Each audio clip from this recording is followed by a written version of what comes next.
What if you had to start your day all over again every time you speak, see, or even think something in any other language than Estonian? How long would Mis oleks, kui sa peaksid alustama sama päeva uuesti iga kord, kui sa räägid, näed või mõtled midagi, mis ei ole eestikeelne? Kui kaua sa seda suudaksid? Tõenäoliselt tüdineksid sa sellest juba esimesel päeval. Sõna otseses mõttes.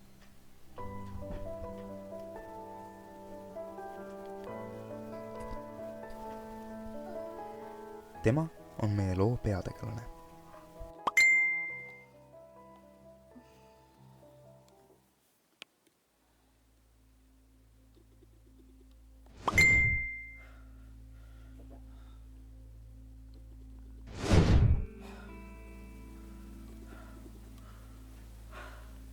No way. Ajapikku hakkab peategelane mõistma, et midagi on väga valesti. Ta ei mõista veel kogu tõde, et ta saab aru, et see on kuidagi seotud inglise keelega. Püüdes paaniliselt mõelda võõrkeelseid väljendeid kasutamata, otsustab ta kirjutada oma sõbrale.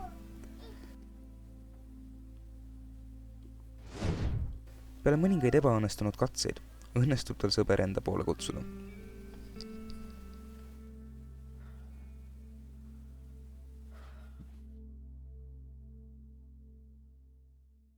Mõne aja pärast jõuab kohale peategelase sõber, kellel pole valitsevast olukorrast aimugi. Tšau! Hello! Bonjour! Hyvää päivä!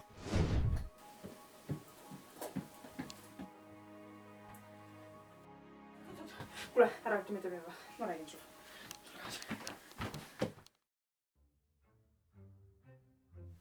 Peategelane püüab valitsevat olukorda sõbrale selgitada.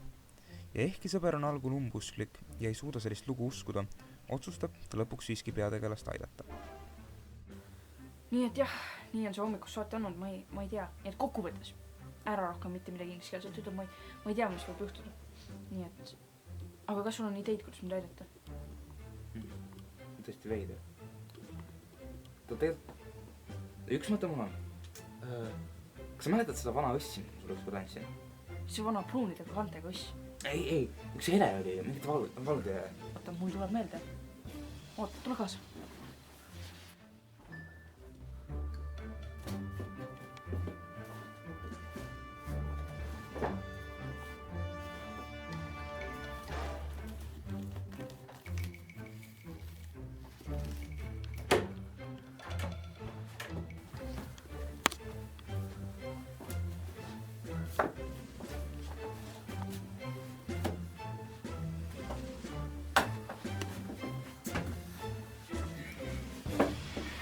Ma ei tea, see pole siin.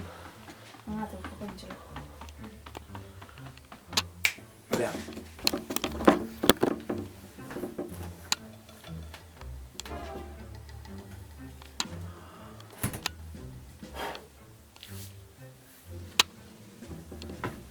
See ei ole tavaline raamat, vaata.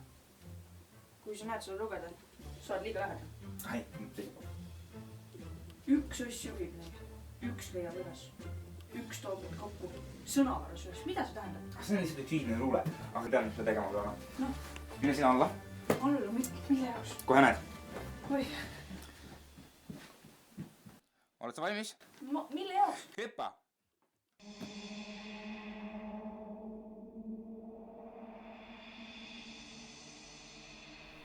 Nõnda jõudis peategelane õssi. Me ei tea kuigi täpselt, mis õssi sees juhtus, aga väidetavalt kohtus peategelane seal ühe 4-jalgse olevusega, kes nimetas ennast Trocheuseks.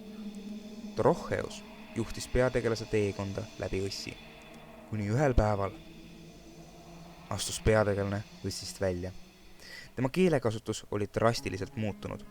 Lisaks sellele, et ta rääkis ainult puhast eesti keelt, oli tema sõnavara niivõrd rikkalik, et võiks arvata, et ta oli kogu õssi pähe õppinud.